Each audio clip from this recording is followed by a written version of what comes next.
another live broadcast on your favorite football updates channel.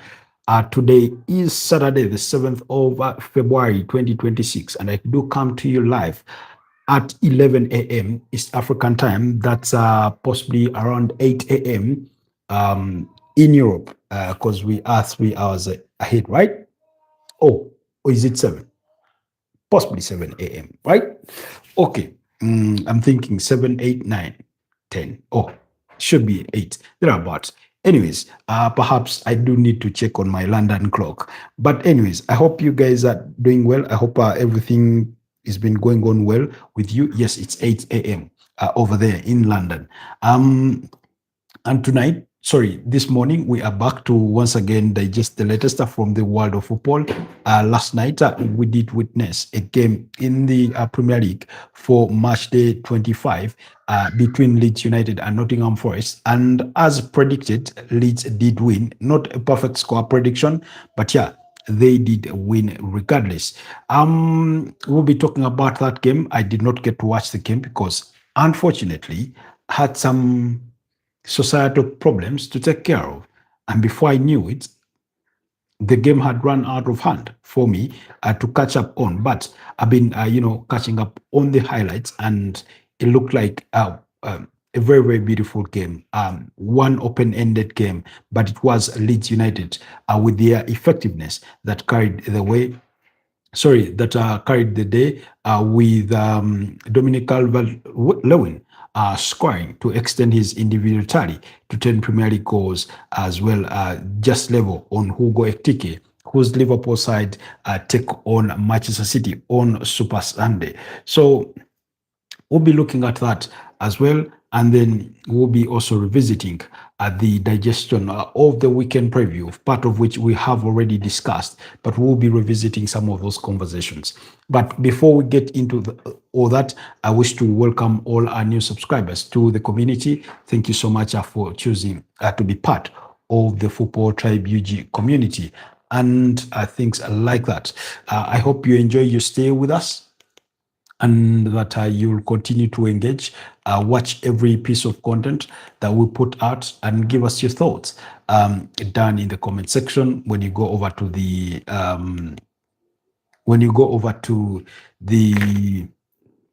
I can see we already have a comment from somebody. This is Corey Carr. You got an egghead. I don't know if I should take that as a compliment or an insult, but whatever the case is, I thank you for being part of this morning's broadcast. Kindly like the broadcast, but also consider subscribing to the channel if it's your first time here. So really, let's engage. But I hope you guys are doing okay. Do let me know where you're joining us from, and let's get the conversation going. Down in the comment section. If you're just joining us, I'm coming to you live from Kampala, Uganda, where it's 11 a.m. East African time. I just put out my predictions for the entirety of match day 10. Match day 25. I don't know why I keep mixing these match days, but let's see. Al Nassr did continue to win even without Cristiano Ronaldo, who is in protest following what he deems to be a lack of investment in his side. That's Al Nassr. We know that for the last couple of days, Cristiano Ronaldo has been on an individual protest, protesting what he believes that is a lack of investment in his club, Al Nassr. And this was during the month of January. We know he missed their game. That was the previous game, their 1-0 victory against Al Riyadh. Then yesterday he missed their game. That's Al Nassr's game against Al Ittihad, which they won by 2-0 with Sadio Mane scoring from the penalty spot to give Al Nassr the lead. While with the last kick of the game, like literally, Al Nassr found the second against yes, Al Nassr found the second against Al Ittihad, That's the reigning champions. Trying to remember who the goal scorer was, but it was a scintillating counter-attack through Angel Gabriel. Yes, Angelo Gabriel was the goal scorer in that one too, in the 96th minute of the game to make it 2-0 for Al Nassr as they moved within a point behind table leaders Al Hilal. So after 20 games played, we know this is the league that has 18 teams. So that is 18, that means 17 times 2 gives you what? 34 games that they play throughout the entirety of the campaign. So out of the 34, they played 20. That means it's 14 games left to play. We know that Al Nassr are under the charges of former Al Hilal manager in George Jesus, while Al Hilal are under the charges of former Inter Milan manager Simone Inzaghi. So really, that's what is happening there. We know for a fact that Cristiano Ronaldo, should he continue with his protest, it is being reported that Saudi Pro League officials are increasingly getting frustrated with the with Cristiano Ronaldo's protest, and we also learned that they do believe, at least some sections do believe, that it would necessitate the intervention of the private investment fund of the Saudi Arabia that run part of the league or fund the 4 biggest clubs to intervene, perhaps to convince the 41-year-old Portuguese international that all will be well and that his team will get the investment that he so wishes them to have. So it's been a bit difficult. I mean, and for people, like I keep saying, for people that were making the argument that Cristiano Ronaldo is all about the money, well, looks like he's in it for both the money and the competition. He still wants to win. He still wants his team to be the best, and that's why he's been pushing for this. Of course, the situation was further exacerbated by the fact that Karim Benzema left Al Ittihad, a team that they beat up against yesterday by 2-0, and joined Al Hilal, during which, on his debut, he scored a hat-trick and provided an assist in excuse me, in their game. So really, it's not been quite easy in as far as things have gone recently. So I'm trying to find the result. Yes, Al Hilal beat up against Al Qadawood by 6 goals to nil, and Benzema scored a hat-trick in that one. Sino Bono, hello, how are you doing, my brother? Hope you're doing okay. Have you started tinting or painting your hair red? I hope you've started that journey on. With Malcolm providing a hat-trick of assists in that game. But like I said, Karim Benzema scored a hat-trick and provided 1 assist. So those kinds of performances, that kind of reality sort of realization is what has left Cristiano Ronaldo a bit uneasy. So he thinks his side should be doing more in the transfer window to try and secure the right players for them to be able to compete favorably and try and win the Saudi Professional League. Sino Bono says, have to if Arsenal wins the title. Now, you know that my prayer is that Arsenal win the Premier League title. Why? Because it's the team I predicted would win the Premier League title. 2, it's the team I support also beyond my love for football, which comes first before anything else. So I do understand. But anyway, Sino Bono, do let me know down in the comment section, what do you think will be the final score when you play Leeds United this weekend? Do you think it's a game you will win? Meanwhile, I need to put up our poll question for today. I'd almost forgotten it. But yeah, our poll question is geared for the Arsenal fans. And I hope you guys are over there to help me answer this conundrum. It's a question that has been posed to me and on multiple forums as far as things go. You say, I rather lose 3-2 than a 1 than a 1. I'd rather lose 3-2 than a 1-0 win. Wow. Okay. Would you rather win 3-2 than win 1-0, or you'd rather lose? You'd rather win 3-2. You'd rather lose 3-2 than win 1-0. Wow. That's an interesting take. That's an interesting take. Now, so anyways, that's what is happening in the Saudi Pro League. But in the other results, for those of you that care to know, there were some other fixtures. Al Ettifaq beat up against Damak by 2-0, while Alexander Laksate scored the goal as Nayom SC beat up against Al Riyadh by 1-0.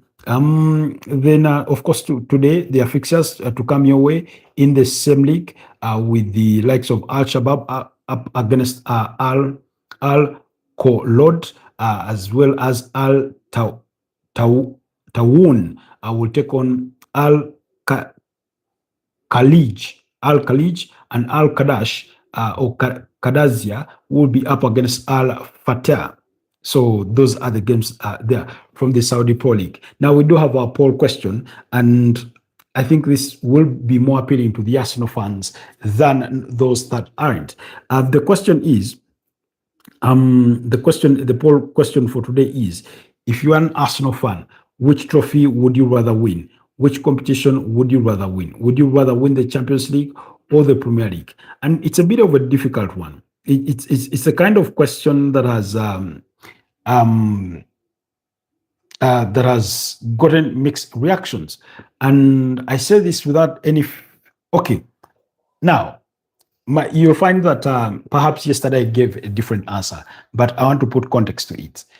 As an Arsenal fan, I'd rather win the UEFA Champions League. Why? We've never won it.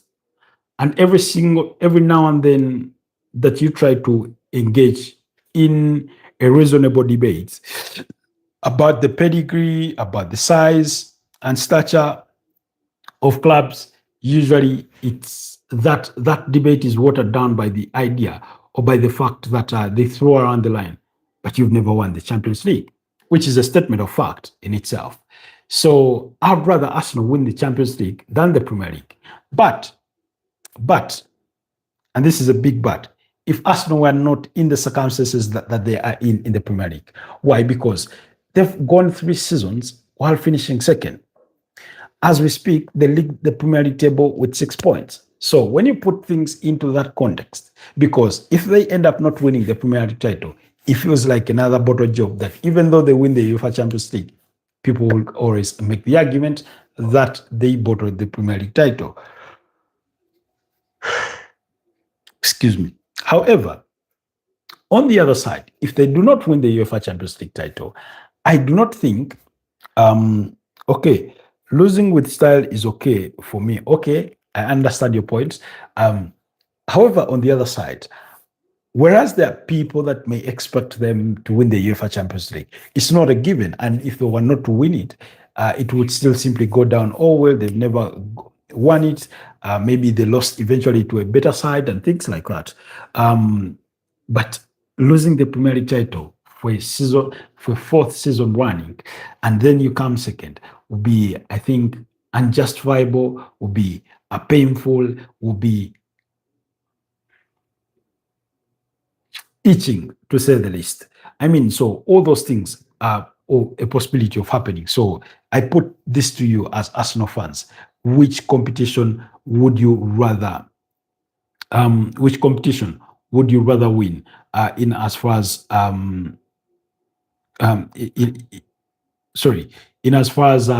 those two are concerned? Would you rather win the UEFA Champions League? Would you rather win the Premier League title? You know, which of the competitions would you rather win? You know, if if you're an Arsenal fan out there, do let me know down in the comment section. Then, okay. All right. I think I found it. Anyways, so that's the poll question for today. If as an Arsenal fan, which competition would you rather win? Would you rather you win the Premier League title? Would you rather win the UEFA Champions League? In an ideal world, I'd say both. But it's not always an ideal world. It's a realistic world, and it's not to say it's impossible, because currently Arsenal is still chasing quadruple. And I was seeing Mika Richard say that they need to take it, title by title. And that's easier said than done because, anyways, they are already into the finals of the EFL Cup. They play Wigan in the FA Cup at the fourth round. Then they have, of course, this weekend they play Sunderland in the Premier League. After which I think they're supposed to play, is it Brentford or something? And then, of course, we know they are into the round of 16 for the UEFA Champions League. And their path to the final, if they were to make it to the final in Budapest, has some of the most difficult hurdles along that path, because there's a possibility of facing off with Bayern Munich. There's a possibility of facing off with Man City. We know Bayern Munich and all their pedigree as far as the UEFA Champions League is concerned. They won it in 2013, won it in 2020, and things like that, among other years. Man City won it in 2023. They have a very good manager in Pep Guardiola. So all those teams that Arsenal could possibly face in the run into Budapest do have more pedigree than they do in as far as attempts in that competition is concerned. So we know that Man City lost the 2021 Champions League final, and Arsenal have only played one final. That was the one of 2006. So really, I speak when you consider all those facts and draw comparisons, then you can only conclude it one way. So anyways, we deviated into that because of the poll question, but just to wrap up the Cristiano Ronaldo story is to say that Al Nassr have continued to win without Cristiano Ronaldo as he continues with his strike. He's since returned back to training with the rest of the team, but has been sitting out for the last two games. I do not know for how long that situation will persist or prevail, but we'll have to wait and see. Only time I can tell whether Cristiano Ronaldo will be the winner at the end of the day, or the Saudis would choose to cut ties with him, because he does have a 50 million euro release clause in his contract. So that means any club elsewhere in the world, be it in the Major League Soccer, be it in the Turkish League, be it in the Premier League, be it Sporting Lisbon, his parent club would need to cough at least 50 million euros to sign the 41-year-old. And I'll continue saying this, that for any club that signs Cristiano Ronaldo at this stage of his career, it will be more about the commercials than the football that he adds on the pitch. So, I keep that in mind. Then quickly, of course, let's go away from there and go to the Premier League, where last night Leeds United beat up against Nottingham Forest by 3-1. Now, my prediction had been a 2-1 victory for Leeds United, but they went an extra mile to score 3 goals, with goals scored by Jayden Obogo, as well as Noah, I think he's called Noah Okafor. Those 2 goals in the first half coming in a space of 4 minutes of each other, while Dominic Calvert-Lewin in the second half, of 4 minutes after the resumption, he scored with his chest to make it 3-0. And then on loan striker from Napoli, Luca Lorenzo, did score in the 86th minute for what turned out to be a mere consolation for Nottingham Forest. We know that Nottingham Forest have been really, really poor. Apologies, guys, for the yawning. I do not know the cause of that, really. Maybe because I skipped a cup of coffee this morning. But yeah, there's that. So you have all those things happening.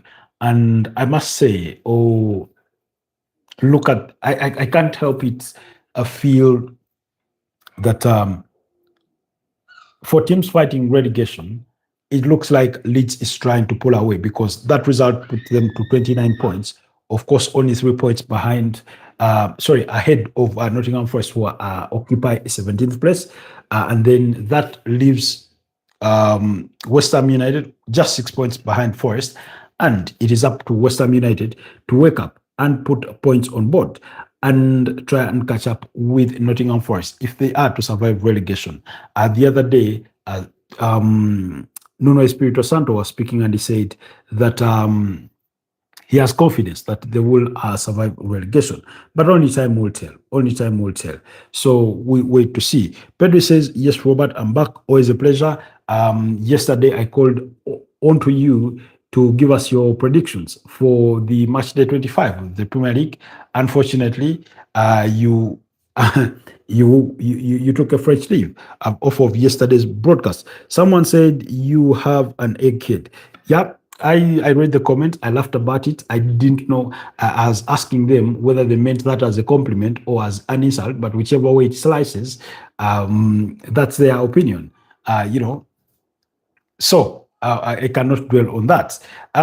So that was the result. It was a kind of game where both teams had their chances. It's only Leeds United that converted most of theirs with an XG of 2.5 compared to Nottingham Forest's 1.3.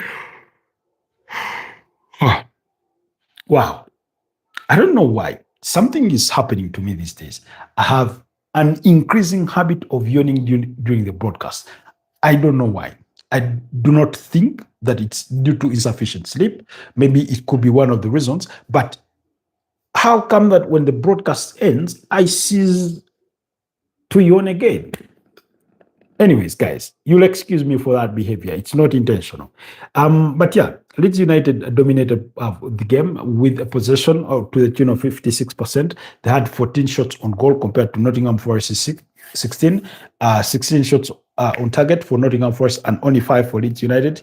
3 big chances created for Leeds with 1 for Nottingham Forest, 5 corners for Leeds and 10 for Nottingham Forest. Now, the result may sort of sway you into thinking that Nottingham Forest did not put up a fight. They did put up a fight. They were just not successful. They were just not clinical at it as Leeds United, the other side, did. So that game ended by 3-1. My personal prediction had been a 2-1 victory for Leeds United. For those of you that have been following these conversations on the Football Tribe UG channel here, so that did, happen or transpire according to those facts as presented from yesterday. Then yesterday still, in the Spanish La Liga, Osasuna beat up against Celta Vigo by 2-1. Union Berlin and Eintracht Frankfurt shared the spoils in a 1-1 draw, while Hellas Verona and Pisa settled for a goalless draw just as much as Lille against Betis. Looks like there were unders in terms of scoreline. There was just a lack of goals in some of these games. And then majority of the teams settled for a draw. Oh, wow. Excuse you. Anyways, moving on. Of course, we did do the previews for majority of these games. Actually, for all the Premier League games for match day 25. In another forum that I was part of, I think on Thursday, we discussed the Real Madrid game. We discussed the Barcelona game. And then somebody touched on, I think, the game for Girona in the weekend. That was in a TikTok forum. So, but yeah, for purposes of revisiting, like I'd promised you, we would revisit some selected fixtures in as far as the weekend is concerned. And on that note, we will look to start with the game that comes at 3:30 p.m. East African time when Manchester United take on Tottenham Hotspurs.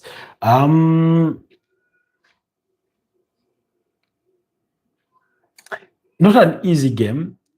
Man United, the most on-form team in the Premier League with 3 straight wins against Arsenal, against Man City, and then Fulham are winning 2 of those by 3-2 and 2-0 against Man City. Of course, they've conceded 4 goals as a matter of fact in those last 3 fixtures, while they've conceded 7 goals in their last 5 fixtures, 2 of which have been draws against Leeds United and Burnley. So Tottenham on the other side are winless in their last 5, drawing 3 games against Sunderland, Man City and Burnley, while they've lost to Bournemouth and West Ham United. Now, how does this promise to be a good game? Traditionally, it's the kind of game that Man United relished because they knew somehow they would always beat up against Tottenham Hotspurs. But Mauricio Pochettino tried to change that, and you'll find that it's been a minute since Man United beat up against this Tottenham Hotspur side because in the last five they have two draws.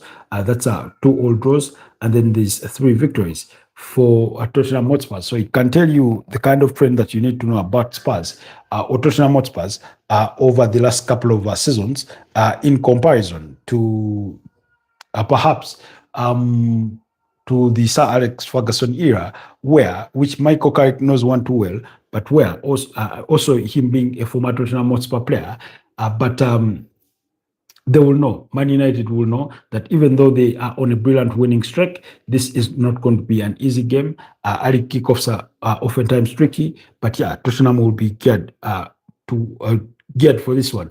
One, they will see the return of Cristiano Romero, who is recovered from his illness, while Mickey van der Ven is also expected to return. I do not know how they will look to deploy. Sometimes he goes with the back three with wing backs. That's for Thomas Falk. And then he goes with the double pivot and, those forward players.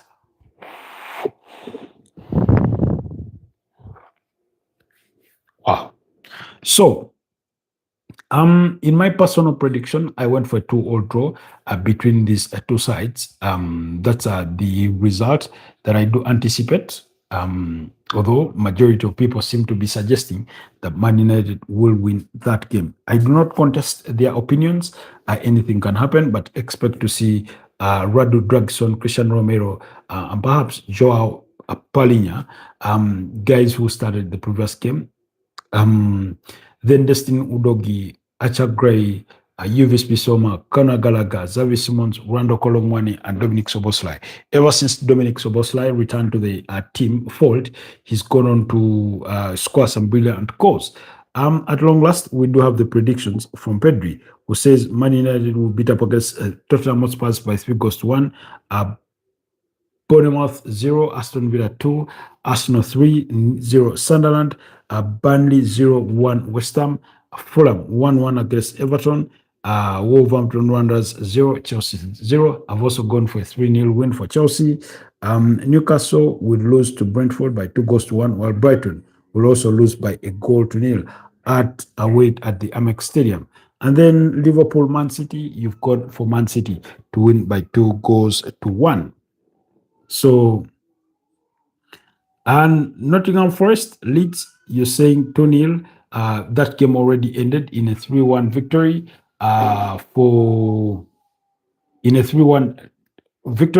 for Leeds United, because my prediction had been a 2-1 win for them. So that means, in as far as your points tally are concerned, Pedri, you've already I don't want to say you've already, because ideally you lose that one by forfeiture. Why? Because you're giving your prediction after it has been made, after the game was played. So I get 2 points for Leeds. No, you do not get the 2 points. Why? Because while that may have been your prediction, it comes after the match. So we cannot have a situation where our predictions come after the match and they are still valid, So, because then you can say anything to gain your points. So, unfortunately, you do not get the points on that one. It's okay. I don't need it. I can win without this match. All right. I've taken note of your predictions, but my predictions were as follows. Like I've told you, I did not have a perfect score, but I had a 2-1 win for Leeds United. Manchester United versus Tottenham Hotspurs, I went for a 2-all draw. Then Arsenal versus Sunderland, I went for a 3-1 win for Arsenal. Bournemouth versus Aston Villa, I went 2-1 Aston Villa. Burnley up against West Ham United, I went West Ham to win 3-2. Fulham against Everton, I went for 1-all draw. Newcastle versus Brentford, I went Newcastle to win 2-1. Wolverhampton Wanderers, at home against Chelsea. I went for Chelsea 3-0. Brighton and Hove Albion at home against Crystal Palace. I went Crystal Palace 2-1. While the game on Super Sunday, I went with a 1-all draw. For those of you that care to remember or to be reminded what my predictions had been for those respective fixtures. So yeah, the only thing perhaps we have in uniform or in unison is that a 3-0 victory for Chelsea. We seem to both have the conviction that they will win that fixture. Anyways,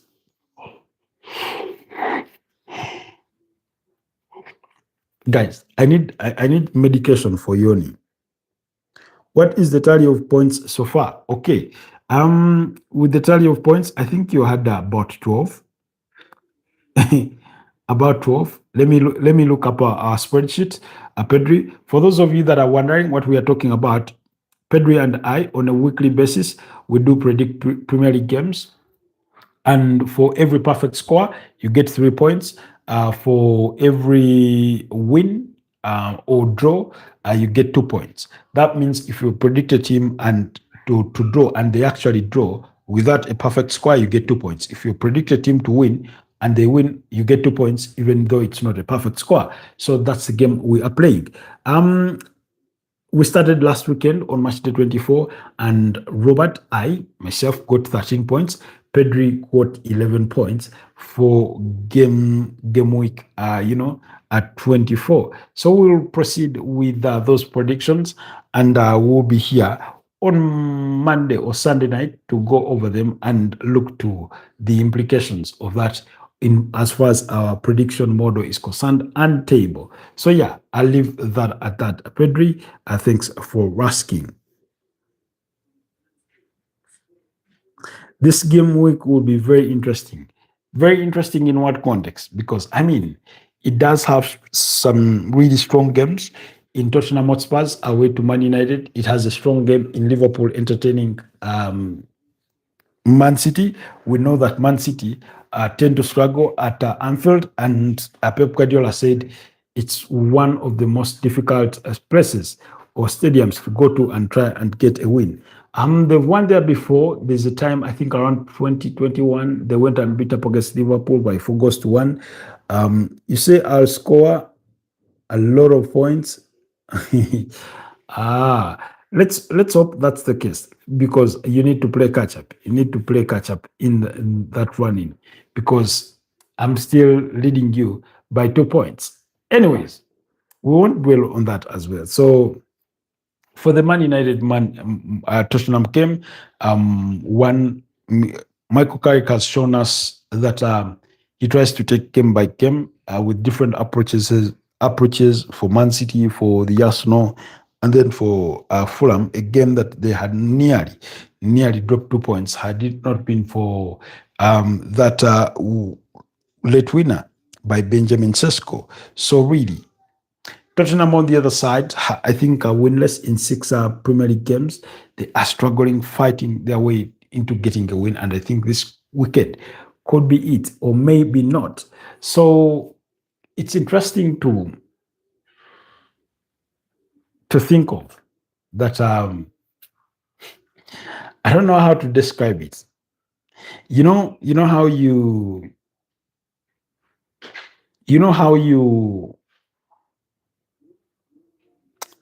how do I put it? The words fail me. But Tottenham are the kind of team who have been incredibly good away from home this season. Out of their 29 points, 19 of those have been gathered away from home, while only 10 have come at home. So that gives them an advantage. On the other side, Michael Carrick, like I said, is going with a different approach for literally every game, but the core remains the same. Hard work, keep believing. And in the last 2 games against Arsenal and against Nottingham Forest, we have seen the rise and shine of skyscrapers without the rise and shine of footballers. So it's a challenge. It's a challenge that they have to deal with. to see how they bounce back. Going to Old Trafford is never an easy task, but teams have gone there previously and won games. However, their recent form of three does not sort of suggest that. It suggests something more worrying. Um, I mean, Man United can be difficult to break down, but I do feel this is the kind of game where you'll have goals, and that's why I went for a 2-all draw between the two sides.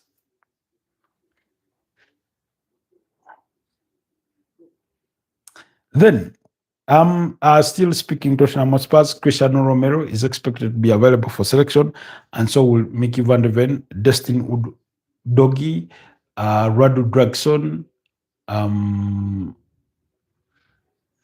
Oh, of course, James Madson will continue to be absent, Dijat Klozeski, and another host of Tottenham players.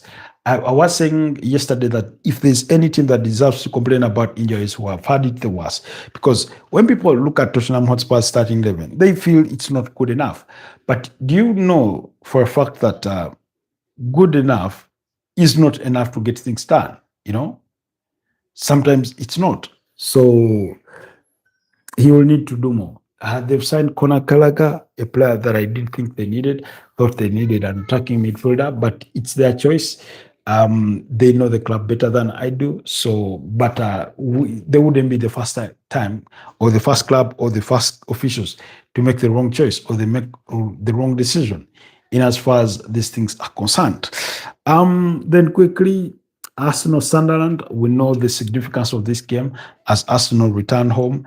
One against Sunderland, it's always going to be with a low block. They will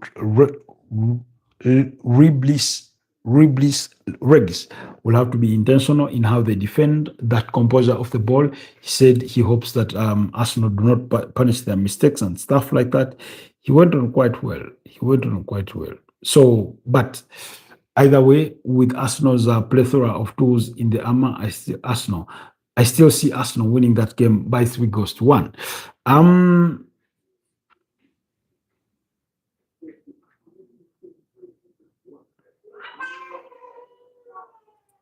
Wow, interesting. Then the other game, Chelsea Wolves. I said this. There's no excuse for Chelsea not to. Okay.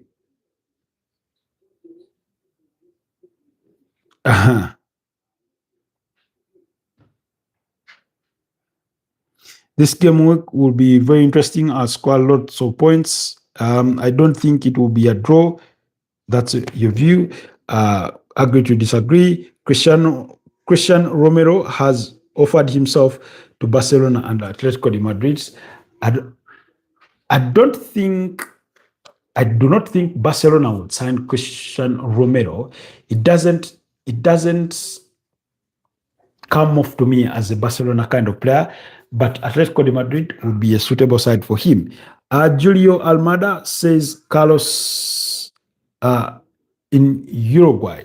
Hi, Carlos. Good morning. Good to have you on the broadcast. So I understand where you're going.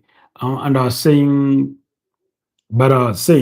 Chelsea have no excuse whatsoever to fail beating up against a team who, throughout the entire campaign, have won only one game of football, and that was against Leeds a couple of weeks ago. So I went for a 3-0 victory for Chelsea. I do not want to even get into the semantics of what could happen on the pitch. I will see it one way. Wolves decided to let go of their star player in Jürgen Larsson. They get to keep players like Ibrahim Sangare, Jayden Covet, Tito Gomez, Hilario Gomez. They have about 4 Gomez in that team. Okay, quickly, we're done with the Arsenal game. Like I said, with the Arsenal game, I don't want to go into in-depth. Apart from Liam Rassinia mourning about Arsenal encroaching on the other half during their warm-ups, then the weather is largely okay. It's true. So, I mean, for Arsenal and Sunderland, Arsenal know what's at stake. They know that any slip up, Man City could pounce. And yet, if they win, they have a chance to go 9 points ahead of Man City as they wait for them to play on Sunday against Liverpool. So yeah, and then Liverpool, Man City, big game. We know for a fact that Liverpool have lost just one of their last 22 Premier League home games against Man City. That was in 2021 February when they lost by 4-1. They've won 14 and drawn 7. Then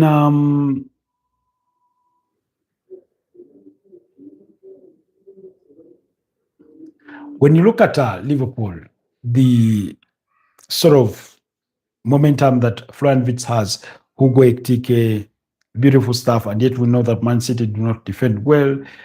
Salah is one of those punishers for Liverpool mistakes.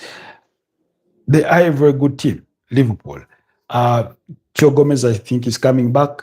Ibrahim Konate, Gabriel Magalhaes, Milos Kakes, Conor Bradley and Jeremy Frimpong could sit this one out, but I think Jeremy Frimpong is back also from injury. Midfield, Soboslai, Ryan Gravenberch, McAllister, Ekitike, Cody Gakpo, and Mohamed Salah.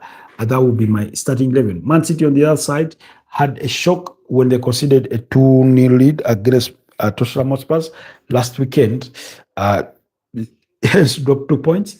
But in midweek, they beat up against Newcastle by 3-1 to advance to the finals of the EFL Cup final. So when I put all that into perspective, given what's at stake for Man City, what's at stake for Liverpool, who are trying to fight their way back into the top 4, it's a very, very crucial game for both sides. That's why I've gone for a 1-1 draw. Anyways, guys, allow me to wrap it up here. Thank you so much, Julio, Pedri, as well as Sino Bueno and Corey. Thank you so much for being part of this morning's podcast. Allow me to wrap it up here. Wish you a wonderful rest of the day. I will catch up tonight at 11 p.m. East African time. Bye-bye for now. It's been a pleasure. Stay blessed.